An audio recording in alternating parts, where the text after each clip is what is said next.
لا مضل له ومن يضلله فلا هادي له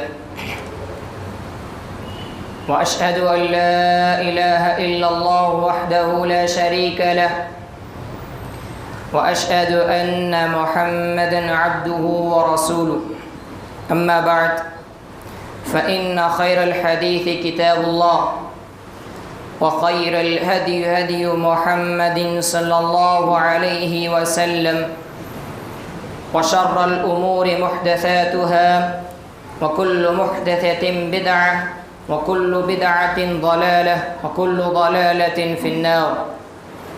أعوذ بالله السميع العليم من الشيطان الرجيم. بسم الله الرحمن الرحيم. يا أيها الذين آمنوا اتقوا الله حق تقاته ولا تموتن إلا وأنتم مسلمون. يا أيها الناس اتقوا ربكم الذي خلقكم من نفس واحدة وخلق منها زوجها وبث منهما رجالا كثيرا ونساء واتقوا الله الذي تساءلون به والأرحام إن الله كان عليكم رقيبا. يا أيها الذين آمنوا اتقوا الله وقولوا قولا سديدا يصلح لكم أعمالكم ويغفر لكم ذنوبكم ومن يطع الله ورسوله فقد فاز فوزا عظيما. وقال الله سبحانه وتعالى قاف والقرآن المجيد بل عجبوا أن جاءهم منذر منهم فقال الكافرون هذا شيء عجيب أإذا متنا وكنا ترابا ذلك رجع بعيد قد علمنا ما تنقص الأرض منهم وعندنا كتاب حفيظ بل كذبوا بالحق لما جاءهم فهم في أمر مريج. وقال الله سبحانه وتعالى قل يا أيها الناس إني رسول الله إليكم جميعا الذي له ملك السماوات والأرض. وقال النبي صلى الله عليه وسلم قولوا لا إله إلا الله تفلحوا. حاضرین جمعہ، ابھی میں طفل مکتب ہوں، نہ واعظ ہوں نہ فرزانہ. ابھی میں طفل مکتب ہوں، نہ واعظ ہوں نہ فرزانہ. صدائیں دل میں گونجی ہے، سنا دوں حق کا پروانہ. روئے زمین کے تمام درختوں کو قلم بنا کر اور روئے زمین کے پانیوں کو روشنائی بنا کر رب العالمین کی حمد و ثنا، اللہ رب العالمین کی حمد و ثنا لکھیں تو قلمیں گھس جائیں گی، سیاہیاں ختم ہو جائیں گی، لیکن رب کے اوصاف، رب کے پیارے اور نہ ختم ہونے والے اوصاف کبھی ختم نہ ہوں گے. دنیا بھر کی عمر کے برابر بھی اگر کوئی انسان عمر پا کر اللہ رب العالمین کے انگنت اور بے شمار نعمتوں میں سے ایک نعمت کا شکریہ ادا کرنا چاہے تو ناممکن. ہر سانس کے بدلے رب العالمین کی حمد و ثنا کرے، رب العالمین کی تسبیح و تکبیر پڑھتا رہے، لیکن رب العالمین کی پاکیزگی و بڑائی کے مقابلے میں پھر بھی کچھ نہیں. ہواؤں میں اڑنے والے پرند، گردنیں جھکائے ہوئے چوپائے، زمین میں رہنے والے کیڑے مکوڑے، سربا فلک پہاڑوں کی چوٹیاں، بچھی ہوئی اور پھیلی ہوئی زمین، موجیں مارنے والے سمندر، خاموش درخت، باادب فرشتے، زناٹے بھرتی ہوئی طاقت دار ہوا، چمکتے ہوئے سورج، چاند اور ستارے، کائنات کا ایک ایک ذرہ جس کی تعریفوں کے بیان میں مشغول ہے، وہ الہ العالمین اللہ رب العالمین اللہ وحدہ لا شریک لہ کی ہے، جس نے آنکھوں کو دیکھنے، ہاتھوں سے چھونے، کانوں کو سننے، پاؤں سے چلنے اور معدے کو ہضم کرنے کی طاقت و قوت تھی۔ وہی اللہ ہے، وہی رحمان ہے، وہی رحیم ہے، الملک القدوس السلام المؤمن المہیمن العزیز الجبار المتکبر، وہی ہے، وہی عبادتوں کے لائق ہے۔ شاعر کہتا ہے گلشن میں پھروں سیر صحرا دیکھوں، گلشن میں پھروں سحر صحرا دیکھوں، یا معدن و کوہ و دشت و دریا دیکھوں، ہے چار طرف تیرے ہزاروں جلوے، حیران ہوں یہ دو آنکھوں سے کیا کیا دیکھوں۔ حمد و ثنا کے بعد درود و سلام ہو تمام انبیاء علیہ السلام پر، خصوصاً میرے اور آپ کے آخری نبی تاجدار مدینہ آخر الزماں آمینہ کے لال عبداللہ کے بیٹے جناب محمد الرسول اللہ صلی اللہ علیہ وسلم پر، دنیا میں رحمت بن کر آنے والا، رب کا پیارا، امتوں پر مہربانیوں کرنے والا، رب کا کلام لانے والا، رب کا کلام پڑھ کر سنانے والا، نبیوں پر سردار بننے والا، غیروں کا غم کھانے والا، دشمنوں پر رحم کرنے والا، غریبوں کو امیری پر، فقیری کو بادشاہیت پر ترجیح دینے والا، گورا نشینیوں کو تخت سلطنیت دلانے والا، چرواہوں کو عالم کا سلطان بنانے والا، ظلمت کے نور سے، کفر کو ایمان سے، تاریکی کو اندھیری سے، برائی کو بھلائی سے، شرک کو توحید سے بدلنے والا۔ کون؟ وہ جس کی آمد کی بشارت ہر نبی نے دی۔ کون ہے؟ وہ جس کی آمد کی خبر ہر کتاب میں لکھی گئی ہے۔ وہ کون ہے جس کی گواہی بلند چار میناروں پر گونج رہی ہے؟ اے اللہ اس رحمت للعالمین پر درود و سلام نازل فرما۔ اے ہر جاندار کے مالک، ہے ہر انس و جن کے طرف سے آنے والے اس نبی پر درود و سلام نازل فرما۔ اللہم صلی علی محمد وعلی آل محمد کما صلیت علی ابراہیم وعلی آل ابراہیم انک حمید مجید۔ اللہم بارک علی محمد وعلی آل محمد کما بارکت علی ابراہیم وعلی آل ابراہیم انک حمید مجید۔ محترم سامعین، اللہ کے نبی صلی اللہ علیہ وسلم کو جب نبی اور رسول بنا کر بھیجا گیا، جب نبی اور رسول بنا کر جس حکم کو وَأَنذِرْ عَشِيرَتَكَ الْأَقْرَبِينَ کے تحت حکم دینے کا، پیغام دینے کا حکم دیا گیا، میں اسی کے متعلق آپ کے سامنے کچھ باتیں رکھنے کی کوشش کروں گا۔ سب سے پہلے اللہ رب العالمین سے دعا ہے کہ اللہ رب العالمین مجھے حق کہنے اور آپ کو حق سننے اور ہم تمام کو اس پر عمل کرنے کی توفیق عطا فرمائے، آمین یا رب العالمین۔ محترم سامعین، موضوع کو شروع کرنے سے پہلے توحید کے معنی و مفہوم، اس کے قسمیں، اس کی فضیلت بیان کرتا چلوں۔ توحید کا معنی ہے ایک ماننا اور ایک جانا۔ توحید کا شرعی معنی ہے کہ اللہ رب العالمین کے افعال، اللہ رب العالمین کے عبادات، اللہ رب العالمین کے اسماء و صفات میں ایک ماننا اور ایک جاننا۔ تعریف کے بعد ہم یہ معلوم کرنے کی کوشش کریں کہ توحید کے 3 قسمیں۔ نمبر 1 توحید ربوبیت، اس بات پر ایمان لینا کہ اللہ رب العالمین ہی خالق، مالک، رازق اور مدبر ہے۔ دوسری قسم توحید الوہیت، اس بات پر ایمان لانا کہ اللہ رب العالمین خالق، مالک اور رازق ہے، تو اسی اللہ رب العالمین کی عبادت کرنا چاہیے، اس کے ساتھ کسی اور کو شریک نہ کرنا چاہیے۔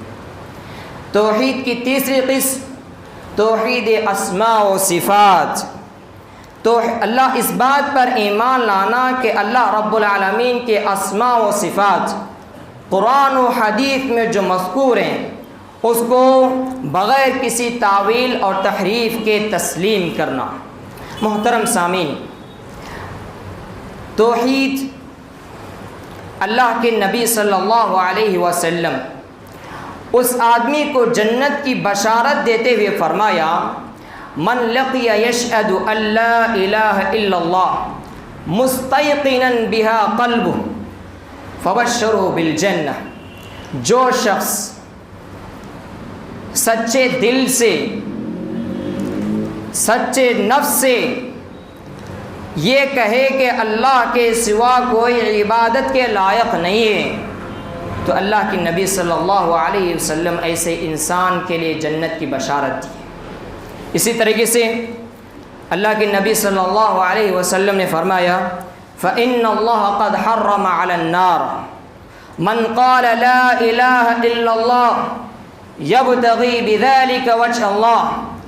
اللہ کے نبی صلی اللہ علیہ وسلم نے فرمایا، اللہ رب العالمین اس انسان کو جہنم میں نہیں ڈالے گا، اس انسان کو جہنم میں نہیں ڈالے گا جو شخص سچے دل سے یہ کہے کہ اللہ کے سوا کوئی عبادت کے لائق نہیں ہے، ایسے انسان کو اللہ رب العالمین کل قیامت کے دن جہنم میں نہیں ڈالے گا۔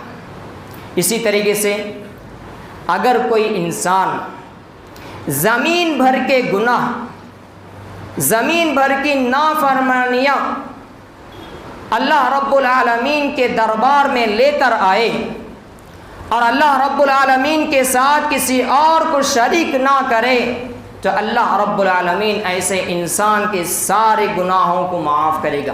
حدیث میں آتا ہے، اللہ کے نبی صلی اللہ علیہ وسلم نے فرمایا، یا ابن آدم انک لو اتیتنی بقراب الارض خطایا ثم لقیتنی لا تشرک بی شیئا لاتیتک بقرابها مغفرۃ۔ اے بندو، تم زمین بھر کے گناہ لے کر میرے پاس آ جائے، اگر آپ میرے ساتھ کسی اور کو شریک نہ کریں، میں تمہارے سارے گناہوں کو معاف کر کے جنت میں داخل کروں گا۔ یہ توحید کی فضیلت ہے۔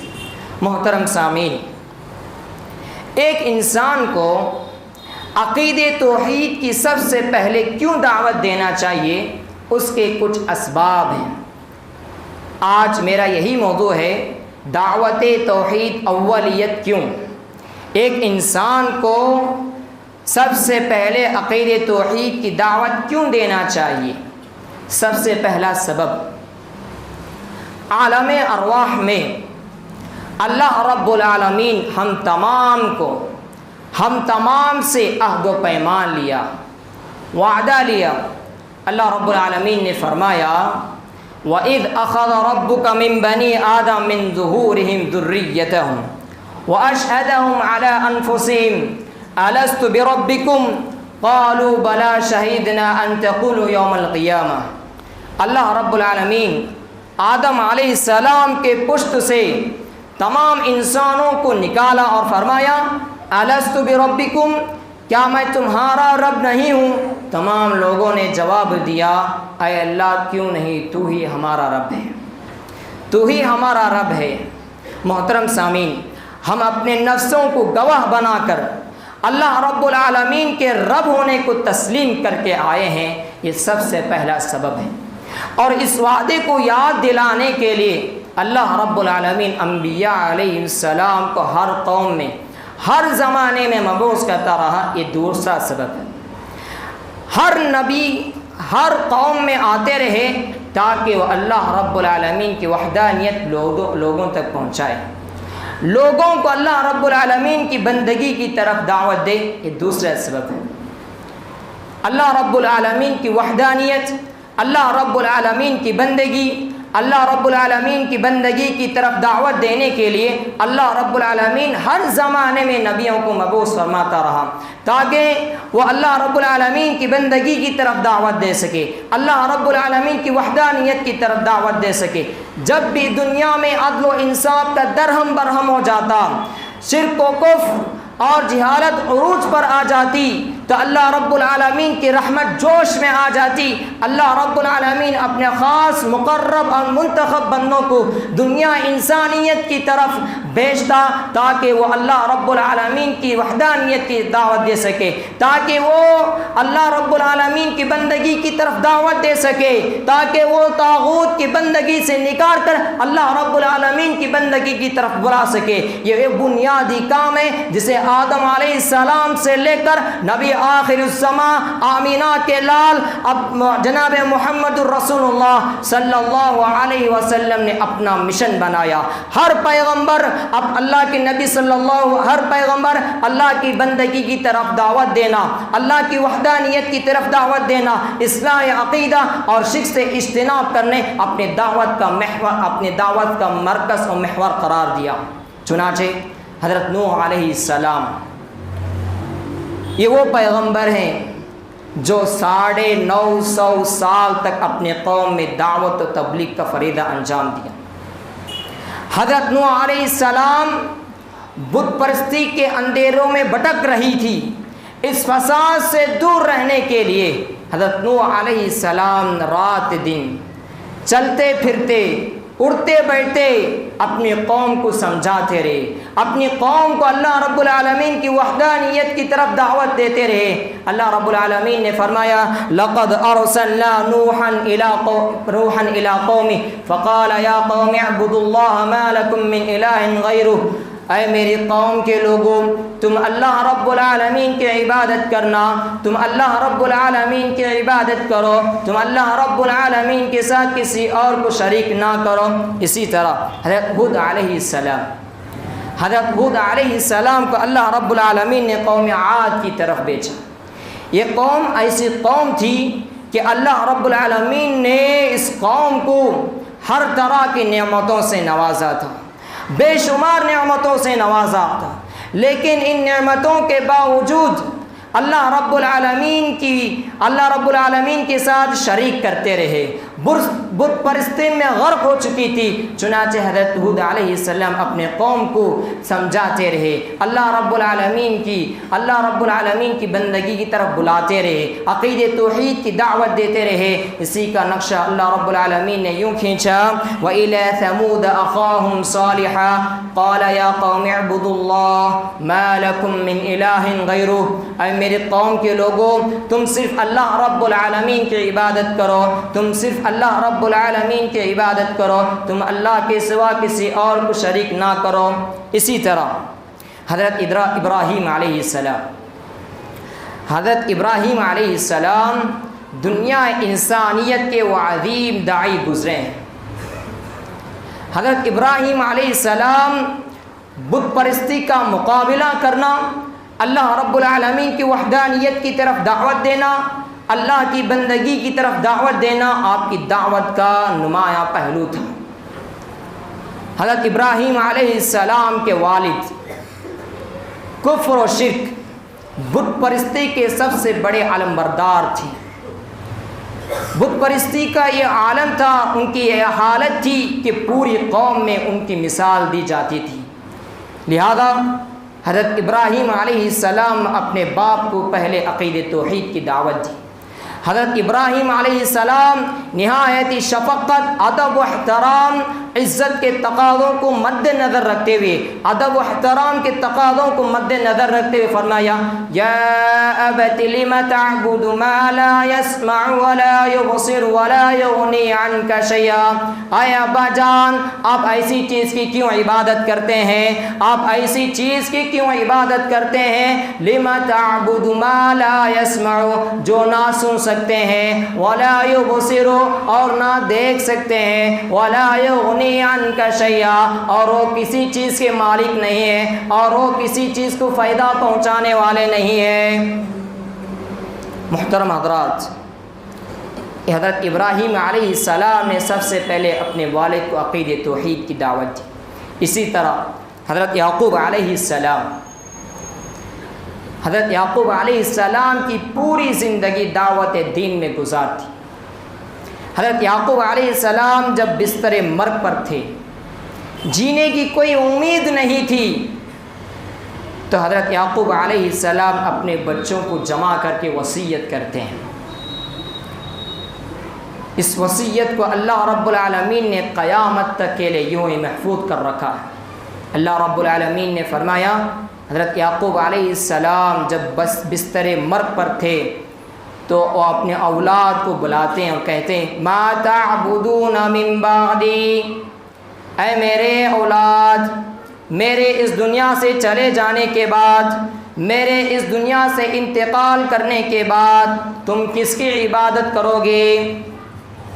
دیکھیے حضرت یعقوب علیہ السلام بستر مرگ پر ہیں، جینے کی کوئی امید نہیں ہے، لیکن اپنے اولاد کو عقیدۃ توحید کی فکر کریں، اپنے اولاد کے ایمان کی فکر کریں، اپنے اولاد کے اسلام کے بارے میں فکر کریں. ذرا سوچئے، اپنے نفس کا جائزہ لیں، ہم اپنے اولاد کے لیے کیا سوچتے ہیں، ہم اپنے اولاد کو کس چیز کو لے کر فکر مند ہوتے ہیں؟ تو اولاد نے جواب دیا قالوا نعبد الہک و الہ آبائک ابراہیم و اسماعیل و اسحاق. اے ابا جان، آپ کے اس دنیا سے چلے جانے کے بعد ہم آپ کے اس اللہ رب العالمین کی عبادت کریں گے جو تمام جہانوں کو پالنے والا ہے. اولاد نے جواب دیا آپ کے جانے کے بعد ہم اللہ رب العالمین کی عبادت کریں گے، اس کے ساتھ کسی اور کو شریک نہ کریں گے. اس کے بعد یوسف علیہ السلام اپنے زندان کے ساتھیوں کو عقیدۃ توحید کی دعوت دینا. حضرت یوسف علیہ السلام کے واقعے سے عبرتیں بے پناہ، نصائح اور بے نظیر عبرتیں پنہا ہیں. ان کا ایک واقعہ اپنے جیل کے ساتھیوں کو عقیدۃ توحید کی دعوت دینا. حضرت یوسف علیہ السلام اپنے جیل کے ساتھیوں سے کہا یا صاحب السجن ارباب متفرقون خیر ام اللہ الواحد القہار. اسی طرح حضرت موسیٰ علیہ السلام کی پرورش نہایت ہی متکبر، دنیا کا سب سے بڑا کافر، مشرک اور اللہ ظلم و طغیان کا سب سے بڑا علم بردار فرعون کے گھر میں ہوئی.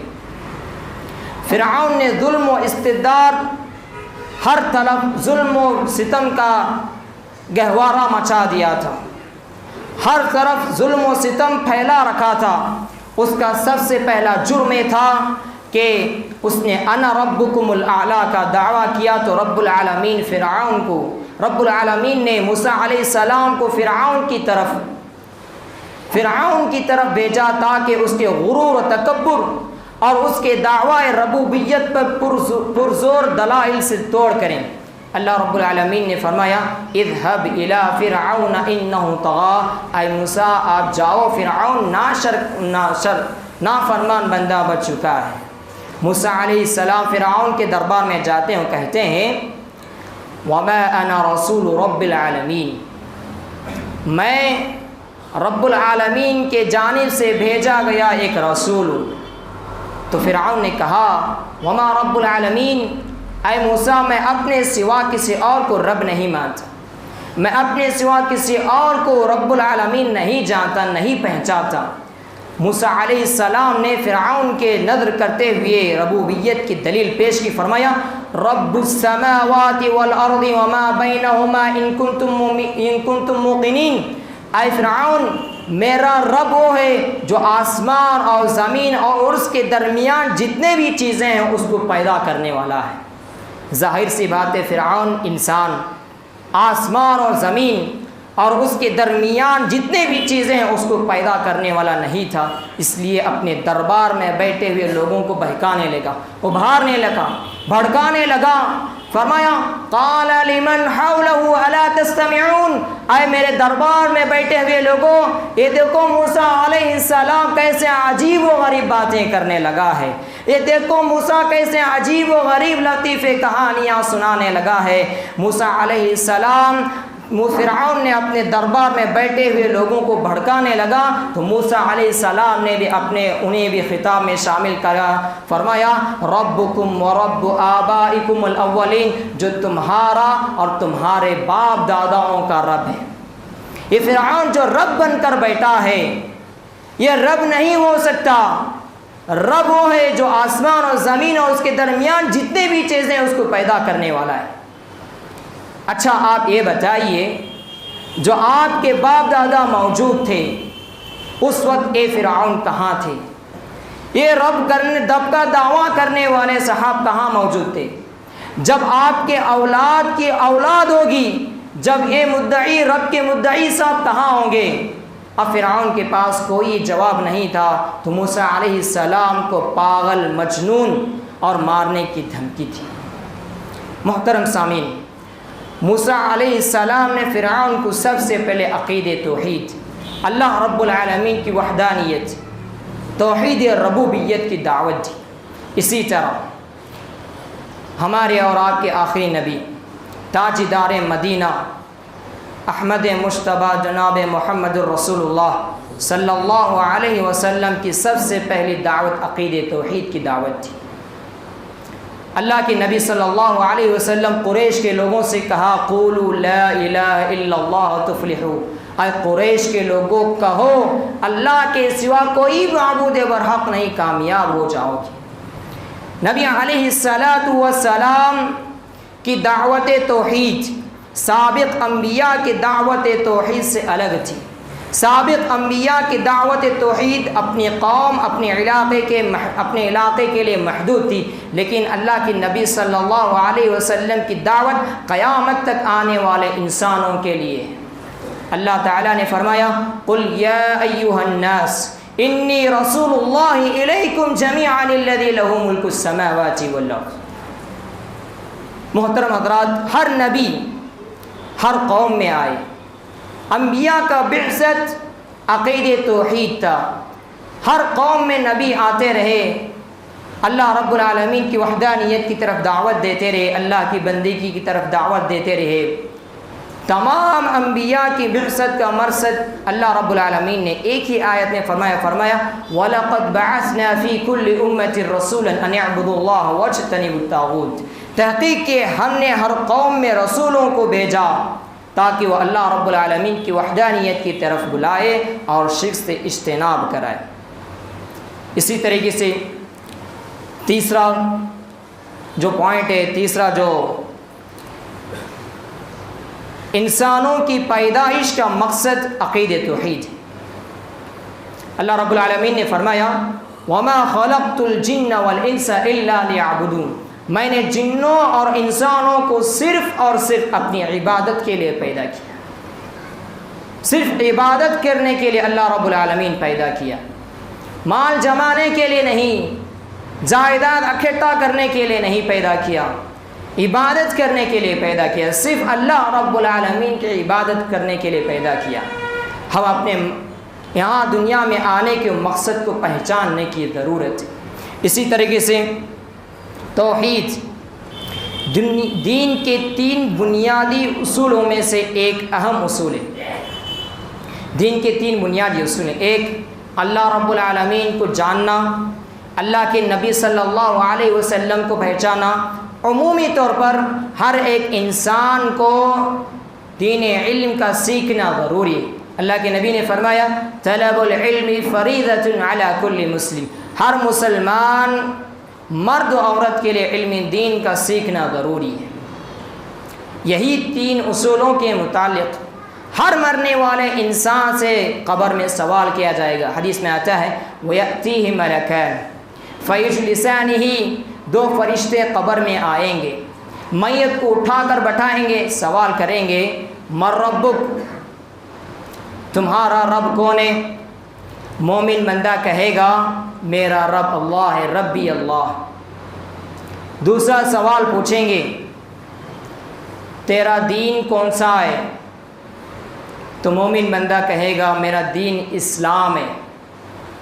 تیسرا سوال کریں گے اس بندے کے بارے میں آپ کا کیا خیال ہے جو آپ کی طرف بھیجا گیا تھا؟ مومن بندہ کہے گا ہوا رسول اللہ صلی اللہ علیہ وسلم۔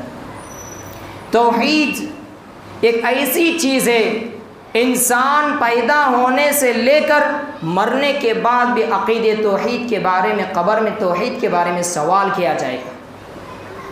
ضرورت اس بات کی ہے کہ ہم اپنے نفس کا جائزہ لیں، ہمارا ایمان کتنا مضبوط ہے، ہم اپنے نفس کا جائزہ لیں، ہمارے اپنے نفس میں، اپنے گریبان میں جھانک کر اپنے ایمان، اپنے عقیدے کا جائزہ لیں۔ اگر ہمارا عقیدہ درست ہے، یقین مانیے اللہ رب العالمین کا شکریہ ادا کریں۔ اگر ہمارا عقیدہ درست نہیں ہے، ہمارا ایمان صحیح سالم نہیں ہے، ابھی بھی ہماری سانسیں چل رہی ہیں، ہمارے عقیدے کو درست کرنے کی کوشش کریں۔ اس کے بعد پانچویں چیز، توحید کے بغیر کوئی بھی اچھے اعمال قبول نہیں کیے جائیں گے۔ اللہ رب العالمین 18 انبیاء علیہ السلام کا ذکر کرنے کے بعد فرمایا وَلَوْ أَشْرَكُوا لَحَبِطَ عَنْهُمْ مَا كَانُوا يَعْمَلُونَ، اگر آپ بھی شرک کر لیتے، اگر آپ بھی اللہ رب العالمین کے ساتھ کسی اور کو شریک کرتے تو آپ کے سارے اعمال برباد ہو جاتے۔ اسی طریقے سے حدیث میں آتا ہے عن عائشہ رضی اللہ عنہا قالت قلت یا رسول اللہ صلی اللہ علیہ وسلم ابن جدعان كان فی الجاہلیہ۔ ہر عائشہ رضی اللہ عنہ اللہ کے نبی صلی اللہ علیہ وسلم سے کہتے ہیں اے اللہ کے نبی صلی اللہ علیہ وسلم، ابن جدعان کا بیٹا زمان جاہلیت میں یصل الرحیم ویطعم المسکین، لوگوں کے ساتھ اچھا سلوک کرتا تھا، لوگوں کے ساتھ اچھا برتاؤ کرتا تھا، ویطعم المسکین، مسکینوں کو کھانا کھلاتا تھا۔ حضرت عائشہ کہتے ہیں کیا یہ اچھے اعمال، کیا یہ نیک اعمال کل قیامت کے دن اس کے کام آئیں گے؟ اللہ کے نبی صلی اللہ علیہ وسلم نے فرمایا لا ينفعه انه لم يقل يوما رب اغفر لي خطيئتي يوم الدين، اس کے یہ اچھے اعمال، اس کے یہ کھانا کھلانا، لوگوں کے ساتھ اچھا برتاؤ کرنا کل قیامت کے دن کام نہیں آئیں گے۔ کیوں؟ کیونکہ اس نے ایک دن بھی یہ نہیں کہا کہ اے اللہ کل قیامت کے دن میرے گناہوں کو معاف فرما دے۔ معلوم یہ ہوا کہ آپ نماز پڑھ لیں، روزے بھی رکھ لیں، حج بھی کر لیں، لیکن اگر ہمارا ایمان درست نہیں ہے، ہمارا عقیدہ درست نہیں ہے، تو یقین مانیے یہ نمازیں، روزے، حج کرنا اللہ رب العالمین کے دربار میں قابل قبول نہیں ہے۔ اسی طریقے سے نماز کے بارے میں آپ بارہا سنتے آ رہے ہیں۔ وضو کی فضیلت کے بارے میں اللہ کے نبی صلی اللہ علیہ وسلم نے فرمایا من توضأ فاحسن الوضوء قال اشهد ان لا اله الا الله وحده لا شريك له واشهد ان محمدا عبده ورسوله اللهم اجعلني من التوابين واجعلني من المتطهرين۔ جو شخص اچھے طریقے سے وضو کرے، پھر اس کے بعد وضو کی دعا پڑھے، تو اللہ کے نبی صلی اللہ علیہ وسلم نے ایسے انسان کے لیے جنت کی بشارت دیتے ہوئے فرمایا فتحت له ابواب الجنہ، فتحت له 8 ابواب الجنہ يدخل ایہا من شاء، اس کے لیے جنت کے 8 دروازے کھول دیے جائیں گے، وہ جس دروازے سے چاہے کل قیامت کی جنت میں داخل ہو جائے۔ اسی طریقے سے اللہ کے نبی صلی اللہ علیہ وسلم کے صحابہ اللہ کے نبی صلی اللہ علیہ وسلم سے محبوب عمل کے بارے میں پوچھتے ہیں، اللہ کے نبی صلی اللہ علیہ وسلم نے فرمایا الصلاۃ لوقتہا، نماز کو اس کے وقت پر ادا کرنا۔ اسی طریقے سے من صلی الصبح فهو فی ذمۃ اللہ، جو شخص فجر کی نماز جماعت کے ساتھ ادا کرے وہ اللہ کے ذمے میں ہوگا۔ اسی طریقے سے لن یلج النار احد صلی قبل طلوع الشمس وقبل غروبها یعنی الفجر والعصر، جو شخص فجر اور عصر کی نماز جماعت کے ساتھ ادا کرتا ہے کل قیامت کے دن اللہ رب العالمین اسے جہنم میں نہیں ڈالے گا۔ اسی طریقے سے کفر و شرک کے درمیان فرق کرنے والی چیزیں اللہ کے نبی نے فرمایا ان بین الرجل و بین الشرک والکفر ترک الصلاۃ۔ اسی طریقے سے آج کل پیٹ کا بہت مسئلہ چلتا ہے، روزی کا مسئلہ چلتا ہے۔ میں آپ کو بتاؤں، اگر کوئی انسان خود نمازوں کی پابندی کرے اور اپنے گھر والوں کو نماز پڑھنے کی تاکید کرے تو اللہ رب العالمین اس کے لیے روزی کا راستہ ہموار کرے گا۔ فرمایا وَأْمُرْ أَهْلَكَ بِالصَّلَاةِ وَاصْطَبِرْ عَلَيْهَا لَا نَسْأَلُكَ رِزْقًا نَحْنُ نَرْزُقُكَ۔ آپ خود نماز کی پابندی کریں اور اپنے گھر والوں کو نماز پڑھنے کا حکم دیں تو ہم آپ کو روزی کا راستہ ہموار کریں گے، روزی کا راستہ آسان بنا دیں گے۔ اتنی ساری فضیلت ہونے کے باوجود اللہ تبارک و تعالی نماز سے پہلے عقید توحید کو بیان کیا۔ فرمایا اننی انا اللہ لا الہ الا انا فاعبدنی واقم الصلاۃ لذکری، یقیناً میں ہی اللہ ہوں، میرے سوا کوئی عبادت کے لائق نہیں ہے، میری ہی عبادت کرو، واقم الصلاۃ لذکری، اور میری یاد کے لیے نماز قائم کرو۔ نماز کی اتنی فضیلت، نماز کی بہت بڑی فضیلت ہے، لیکن اللہ رب العالمین نماز سے پہلے عقید توحید کو بیان کیا۔ تو ضرورت اس بات کی ہے کہ ہم نمازوں سے پہلے اپنے عقیدے کو درست کریں۔ قرآن کھولیں، سورہ فاتحہ کی پہلی آیت میں اللہ رب العالمین نے عقید توحید کو بیان کیا۔ پہلی وحی اقرأ بسم ربک الذی خلق خلق الانسان من علق، ان آیتوں میں اللہ رب العالمین نے عقید توحید کو بیان کیا ہے۔ خلاصۃ القول یہ ہے کہ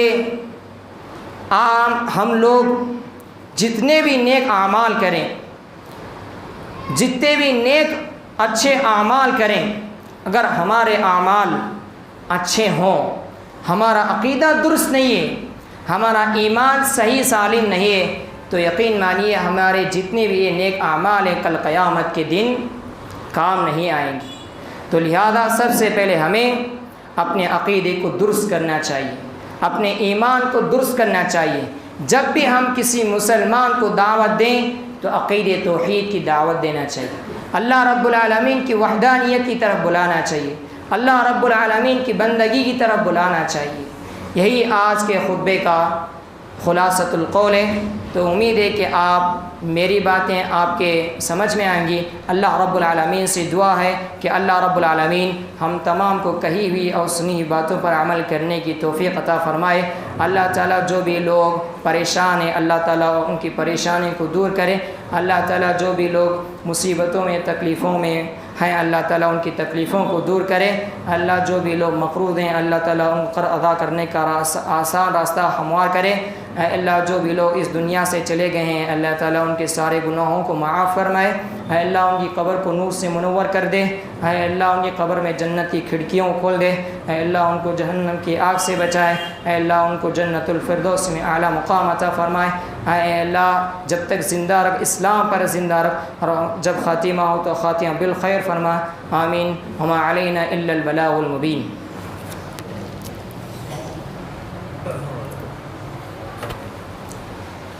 ان الحمد لله نحمده ونستعينه ونستغفره ونعوذ بالله من شرور انفسنا ومن سيئات اعمالنا، من يهده الله فلا مضل له ومن يضلله فلا هادي له، واشهد ان لا اله الا الله وحده لا شريك له وأشهد أن محمدا عبده ورسوله إن الله وملائكته يصلون على النبي يا أيها الذين آمنوا صلوا عليه وسلموا تسليما اللهم صل على محمد وعلى آل محمد كما صليت على إبراهيم وعلى آل إبراهيم إنك حميد مجيد اللهم بارك على محمد وعلى آل محمد كما باركت على إبراهيم وعلى آل إبراهيم إنك حميد مجيد إن الله يأمر بالعدل والإحسان وإيتاء ذي القربى وينهى عن الفحشاء والمنكر والبغي يعظكم لعلكم تذكرون اذكروا الله يذكركم وادعوه يستجب لكم ولذكر الله أكبر والله يعلم ما تصنعون